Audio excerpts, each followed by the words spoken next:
Hey, Jules here. Welcome back. This week we're going to talk about growing fall greens in containers, Zone 7. Would you look at all them greens? Oh my goodness. So over here on the left, we've got a mixed salad. Okay, this is our giant red mustard. Fantastic green. Really love these mustard greens. In the middle, we have some romaine, and then on this outside edge there's some buttercrunch. This stuff was not thinned, just threw it in. I did roll it up. I don't think that's necessary looking back at it. I think next year in the spring, this is fall, in the spring I think I'll just throw this in as a mix. This particular pot, there's two of these. This one was thinned a little bit.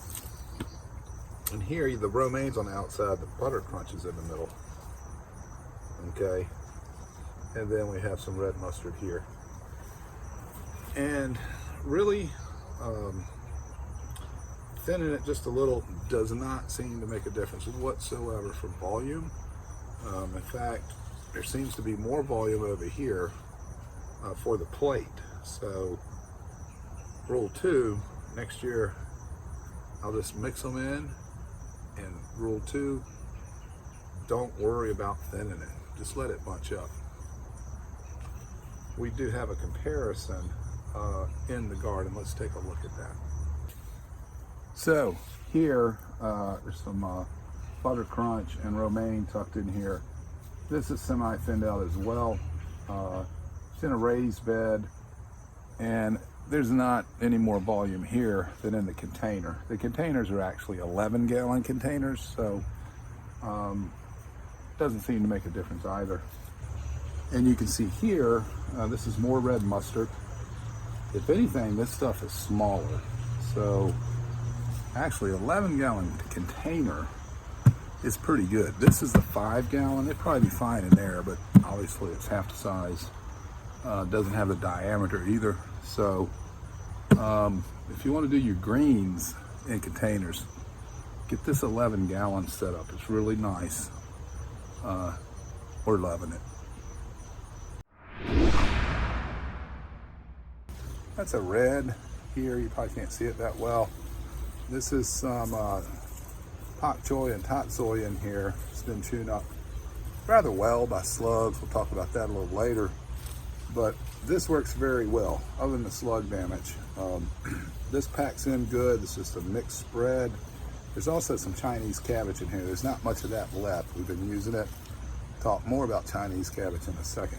But this technique, again, this is an 11-gallon barrel. We did it in a straight garden in the spring. Now we're actually doing it in this 11-gallon bucket, and it's wonderful.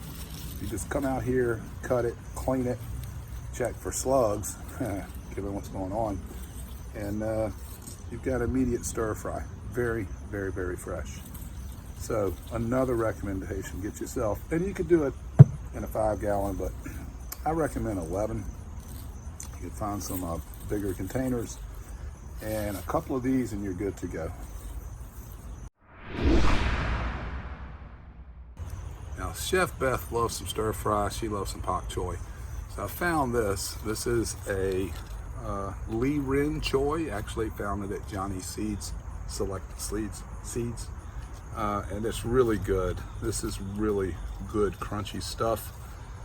11-gallon container, and it's been isolated. So when we want specifically baby pak choi, we can get it readily, right?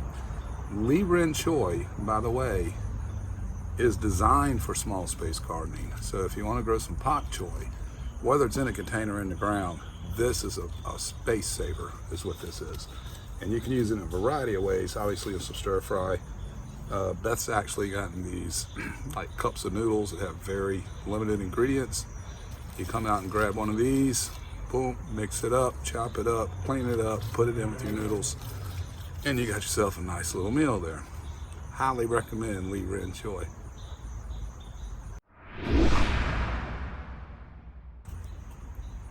Hey, Speaking of Li Rhen Choi, this is my pride and joy back here. This is good stuff. Chinese cabbage, Napa Chinese cabbage. If you look up the language, I think it's the Mandarin. Basically their word for this is large white vegetable, and pak choi is small white vegetable.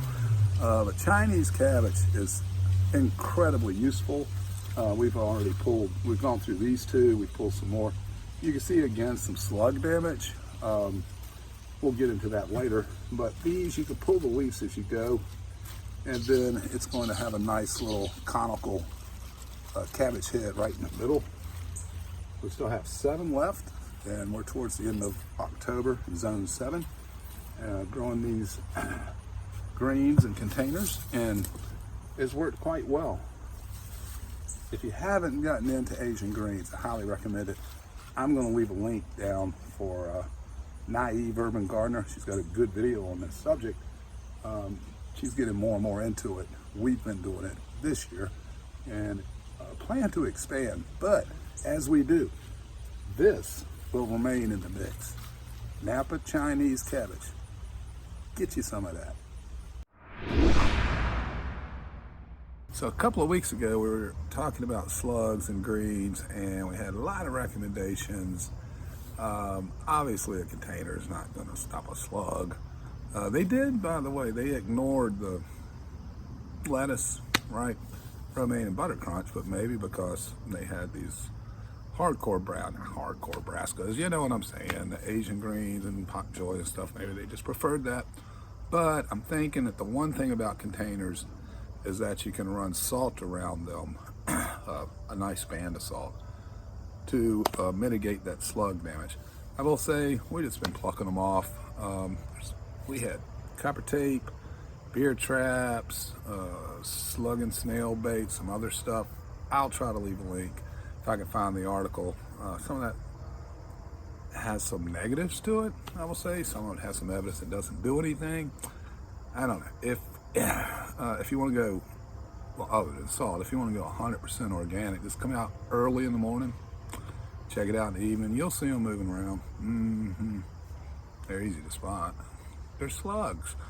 Anyhow, I don't have an answer for you for slugs. Try all that stuff. Check out the link.